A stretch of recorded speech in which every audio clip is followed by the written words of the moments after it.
It's Election Day 2024. Eyewitness News starts now. Too close to call. America watches and waits as the race for the White House is razor thin. Former President Trump seeing an edge right now in Georgia. And in Florida, both high-profile amendments have failed. No recreational marijuana, no expansion of abortion rights. We are live in Orlando with the response from those who pushed for these amendments. And in Tallahassee, big results shaping the balance of City Hall and who represents at the state and U.S. capitals. Thanks for joining us at 11 on this election night, everybody. I'm Abby Walton. And I'm Jacob Murphy. A lot of votes counted, and most of the races here locally have been called. We have team coverage for you tonight across the Big Bend and all of Florida and Georgia. Savannah Kelly is following the race for Florida's Senate District 3 seat. Brianna Shaw with results on Leon County School Superintendent. And our Capitol Bureau team in Orlando looking at big statewide changes, and our Capital City correspondent Matt Hoffman following a tight Tallahassee race. We start tonight with that Tallahassee Commission seat. Curtis Richardson winning this evening to keep seat 2. The count tonight, 51% for him, 49% for former Mayor Dot Inman Johnson. With more on this race, we head to Matt Hoffman now, who is live from Richardson's watch party. Matt, what was the mood there tonight? Yeah, good evening, Jacob. Obviously, it's quiet now as we approach 11 o'clock, but it was anything but just an hour ago. Upbeat music and organized remarks as Curtis Richardson took his victory lap. The same cannot be said for former Mayor Dot Inman Johnson. Her supporters had to go home early tonight. Now, this race is unlikely to heal a deeply divided commission, but Richardson tells us he hopes this will at least take the focus on the city's past and move it to its future. Richardson says he'll work with everyone on the commission, regardless of how close his win was. We're interested in all of us working together and moving this community forward. We're not going back. We're not looking back. Progressives frame this close race as some kind of victory, but Richardson will remain in office. Dot Inman Johnson, a former mayor of Tallahassee, promises to fight on even as a regular citizen. She didn't concede at her party because even as the reality set in, the votes were tantalizingly close. Richardson wins this race by just about 1,200 votes. Keep fighting for those issues and making sure that the City Commission does not ignore the people of Tallahassee. Now, for progressives, it's back to the drawing board. City Hall will remain in the hands of the established commissioners, at least for now. Now, speaking of the future, Richardson says he plans to focus on more affordable housing, especially for those who have low income, and growing our economy. In Tallahassee, I'm Matt Hoffman, WCTV Eyewitness News. All right, thank you very much, Matt. All 5 of the amendments to Tallahassee City Charter passed by voters tonight. The changes range from raising commissioner salaries to regular charter reviews. We do have full breakdowns of those changes online right now. The high-profile battle for Florida's Senate District 3 ends with a win for Republican incumbent Corey Simon. He earned about 56% of the vote. Darrell Parks grabbing about 44%. Our Savannah Kelly following that race for us tonight. Savannah?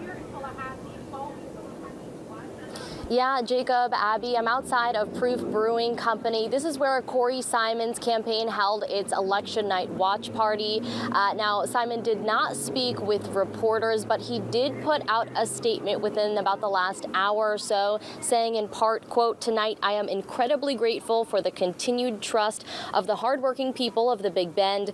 After 3 storms in 13 months, we may have challenges ahead, but I am more inspired than ever by the resiliency of our families, our farmers, and our business owners." Simon defeated Parks by just over 30,000 votes. He won in 11 out of 13 counties in District 3. Parks won just 2 counties, Gadsden and Leon. Just within the last couple minutes, his campaign did put out a statement. He said in part that although he didn't get the outcome that he had hoped for, that his campaign was a testament to North Florida's shared hope for a better future. Reporting in Tallahassee, Tallahassee, Savannah Kelly, WCTV Eyewitness News. All right, thanks for that report tonight, Savannah. We bring in now Zach Dahlheimer, who's been following the numbers local and nationwide as they come in tonight. Zach, what do you have for us? Well, Jacob, Abby, we've been following all the races, of course. 3 of them, of course, important races in the state of Florida. One, the race for U.S. Senator in Florida with the incumbent Republican Rick Scott, former governor, running for another term in the U.S. Senate. He will be going back for a second term in U.S. Senate. We called this race earlier, winning with 55% of the vote. His main challenger, the Democrat Debbie McCarcel-Powell, 42%. So Rick Scott beating McCarcel-Powell with a 13-point advantage. Also, a couple of other challengers shown here. And then we have a couple of North Florida Congress race that we had here, House races as well. North Florida Congressman Neil Dunn representing District 2, the Republican incumbent winning with 61% of the vote versus Democratic challenger Yen Bailey with 38%. And then District 3, Republican incumbent Kat Kamak winning with 61% versus Democratic challenger Tom Wells with 38%. Now, one thing we're keeping also tabs on is the presidential race. That's the big one. And in fact, our producer and managing editor Ryan, he and I have been watching this closely with our election map, which we will show you later on in the newscast. We are getting updates from West Coast states as well as East Coast states. We have just got actually major updates from California, Maine, more numbers, especially for Vice President Kamala Harris. More details coming up on that later at 11. Abby and Jacob, back to you. All right, thank you so much, Zach. The leader of Leon County Schools is staying for another 4 years. Superintendent Rocky Hanna won easily tonight over Childs High School Principal Joe Burgess. Hanna with about 72% of the vote. Our Brianna Shaw was at Rocky Hanna's watch party this evening as those results came in, and she joins us now live. Brianna? Hey, Abby, Jacob, good evening. It was definitely a very high energy inside the room at Rocky Hanna's watch party. Lots of cheering, lots of excitement. He was, of course, surrounded by a lot of supporters, friends, and family. Now, WCTV called the superintendent race a little bit after 7:30 this evening. Rocky Hanna won this race with over 100,000 votes, with many of those coming from early voters. This is compared to Joe Burgess, who ended the night with a little over 40,000 votes. I spoke with Hanna the very moment the race was called. He says with another 4 years in office, he wants to finish what he started. I can finally exhale. You know, it's not easy running a large school district and also running for re-election, but this just validates what we knew all along, that we're on the right track, we're on the right path. I set some goals when I took office 8 years ago. We've accomplished many of those goals. The greatest responsibility I have is during this term, Hanna says school safety, teacher recruitment and retention, and student academic success are at the top of his mind. He says there's definitely a lot to celebrate, but also a lot of work to do. He did tell me that this will be his last term. Now, about 30 minutes ago, Joe Burgess sent me a statement. He says he's disappointed, but he respects the choice of voters here in Leon County. He says he did reach out to Superintendent Rocky Hanna to congratulate him, and he also shared that he will continue to advocate for Leon County schools. For now, live in Tallahassee, Brianna Shaw, WCTV Eyewitness News. Okay, Brianna, and notable, it'll be a third and final term, it seems, for Superintendent Hanna. Thank you so much. Now we can also call the Jefferson County Superintendent of Schools tonight. It goes to Democrat Jackie Pons, who earned 58% of the vote. In Madison County's race for school superintendent, Republican Karen Pickles winning over incumbent Shirley Joseph with 60% of the vote. And finally, in Hamilton County, Republican Lee Weatherton Zamora wins the seat with 70% of the vote. Back in Leon County, the race for the county's District 4 seat is called. Brian Welch holding on to his position with over 60% of the vote. Our Stacey Inez is with Brian Welch right now, and Stacey, quite a night for him. Absolutely. As you mentioned here with Brian Welch, first of all, congratulations on the race. And so we want to talk to you just a little bit about, first of all, how you're feeling now. You've been in the seat for 4 years now. Yes, thanks, Stacy. Very humbled, obviously, and excited. Grateful for the folks of Northeast Tallahassee who have put their trust in me once again to serve for 4 more years, and looking forward to continuing to put in the work and represent the folks in District 4 on the County Commission. And, you know, we talked a lot before the race. Some of your day one priorities, infrastructure, of course, in Northeast Tallahassee, a big concern. Just briefly. Yeah, so we have made it a priority trying to get some infrastructure projects in Northeast Tallahassee over the first 4 years. Obviously broke ground on the Northeast Park a couple weeks ago. We should be seeing not just groundbreakings, but also ribbon cuttings on completing some of these projects over the next 4 years. Very excited about that, and continuing to communicate robustly with our community and make sure everybody knows what's going on and try to serve the folks of Northeast Leon County the best that we can. That's our mission. We just want to help people. And again, humbled and excited to have the opportunity to continue to serve. Well, thank you so much for talking with us. And we do want to show you to pull up a statement on the screen as well from opponent Isaac Monthia, who we did speak to a little bit earlier. He says in part, quote, "When we started, it wasn't about politics or power. It was about making sure our community was heard and holding our leaders accountable. I'm beyond grateful for every person who spoke out, who believed together we could make a difference," end quote. And I'll send it back to you, Abby and Zach. All right. Thank you so much, Stacy. Allison Tant pulling ahead tonight in the race for Florida's State House District 9. She beat out Republican Spencer Brass with 57% of the vote. Tant originally taking office in 2020. Tant gathered with supporters at Ology tonight to watch the returns come in. She called it both a victory party and a relief party after what she called a, quote, divisive and mean-spirited campaign. I think that what we saw tonight is a belief in service and public service, and the fact that we want our elected officials to be there when we need them. Tant says her goal this term is to bring people together and continue to take the voices and concerns of the people of District 9 to the state capitol. Still ahead at 11 from seats to Congress to your local sheriff. We have a lot still to get to in South Georgia as we continue to tally results on election night 2024. But first, a live report on Florida's 2 controversial amendments, both falling short of that 60% support they needed to pass.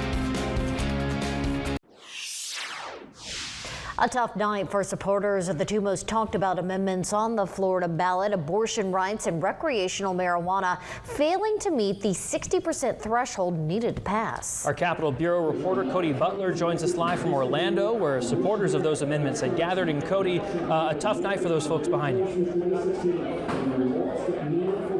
Yeah, it was really a tough night here. The chair of the Florida Democratic Party, Nikki Fried, calling it a heartbreaking loss after Amendment 4 was defeated tonight. Again, the majority of people here in the state did vote for Amendment 4 and Amendment 3. However, it did not meet the 60% threshold required. So state lawmakers I spoke with here say that this signals that the majority of Floridians don't like the 6-week abortion ban that's been on the books since May 1st after a Florida Supreme Court ruling earlier this year. So they are going to do what they can, try to keep up the momentum and try to get this passed again. As for Amendment 3, supporters there are already planning to work with the state legislature, the governor, to try to decriminalize recreational marijuana in the future. We could see bills filed in the upcoming session. With the Republican supermajority, though, still intact, it will be tough to say if those will actually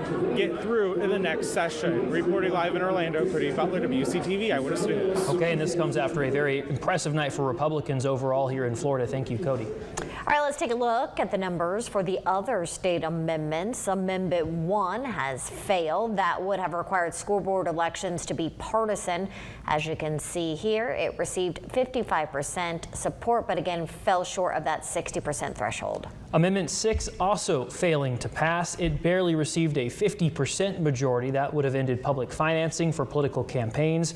Florida's other 2 amendments did pass tonight with that 60% threshold. Amendment 2 will protect rights to hunt and fish, and Amendment 5 will adjust the homestead tax exemption for inflation. And let's get right to another slew of local races already decided tonight in South Georgia. All right, let's start in Lowndes County, where we've called the race for the chair of the county commission. That's going to Republican Bill Slaughter.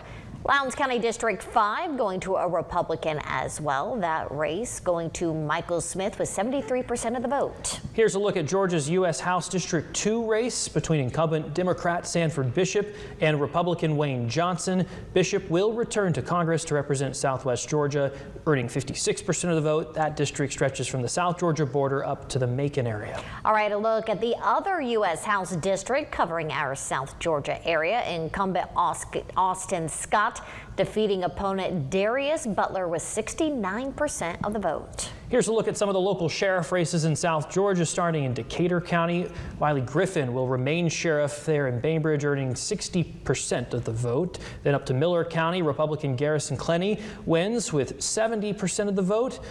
We are still working to get results tonight out of Brooks County. We are on the phone with election officials there, and we'll pass that along to you and also post those results online. So we don't have that for you at this moment, but we do have the results in Grady County. We're calling that race for Earl Prince, defeating incumbent Harry Young.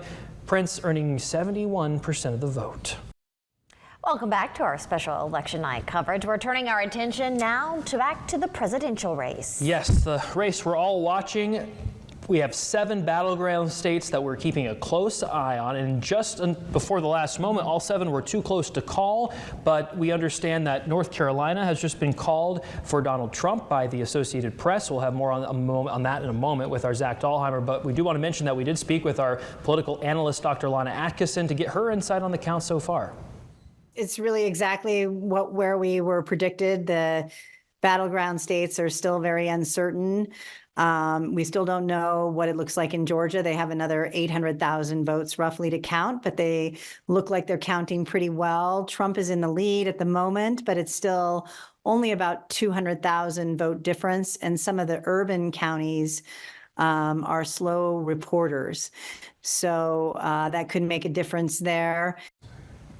Our thanks to Dr. Atkinson for speaking to us throughout this afternoon and evening. And our Zach Dahlheimer joins us in the studio right now for some perspective on the national level, as again, a lot of these battleground states, Zach, still too close to call. Yeah, Abby, and as Jacob mentioned, you know, those 7 battleground states under a big magnifying glass, well, we could see these are all the states that have been called so far, for the blue for Vice President Harris and the red for former President Donald Trump. Here's the latest tally between both candidates. 230 for former President Trump, 179 for Vice President Kamala Harris. 270 is the magic number. So, in essence, all the former president needs is 40 electoral votes, and for Vice President Harris, she needs 91. That's the numbers that either candidate needs. And you see North Carolina here. That is the first battleground state that has been called. Going to the former president there, 16 electoral votes. So adding to his pathway to victory for president to become president-elect if he can get to 270. So again, you see all these that have been called right here. One of the states that have been called, you see right there, is our state of Florida. 30 electoral votes. Let's go ahead and get a closer look into here on our electoral map. You can see in the Big Bend, a couple of counties, Leon and Gadsden, called for the vice president, but the state overall called earlier tonight for the former president with a 14-point advantage over Vice President Harris. One county, my home county, Palm Beach County, hasn't been called for either candidate. We take a closer look. You could see right here the vice president leading by 0.7 points, about a roughly 5,000 points advantage with about 99% reporting. But back up here in the Big Bend, a lot of counties reporting for former President Trump's support. Now, we go to Georgia. This hasn't been called yet. We can see a lot of the South Georgia counties reporting support for President Trump. Some counties, though, like Brooks, Clinch, Haven't got any numbers yet, but the former president leading so far by 3 points, just less than 3 points ahead of Vice President Harris. Vice President Harris having some support around the Atlanta metro area and some of the bigger areas with Savannah, it looks like, Columbus, but some of the rural areas, of course, former President Trump getting that support in as well. Again, Georgia, one of those battleground states, has not been called yet. This is the latest look here, and it looks like Vice President Harris here has gone up to 187 now. So the latest count is 230 to 187. Looks like California's been called. Yes, so it looks like Washington, the whole West Coast, added to the vice president's totals. So the numbers keep coming in. We will continue to keep you updated as the numbers continue to come in throughout the night. All right, thanks, Zach, for your analysis. We'll be right back. All right, everybody, for the very latest on the election results, which will be coming in, make sure you stay WCTV.tv, also on our social media. Yeah, we went through a lot of races in the last half hour, so you can reference our website for all the results. Meanwhile, we'll return to CBS News election coverage. Have a great night, everybody.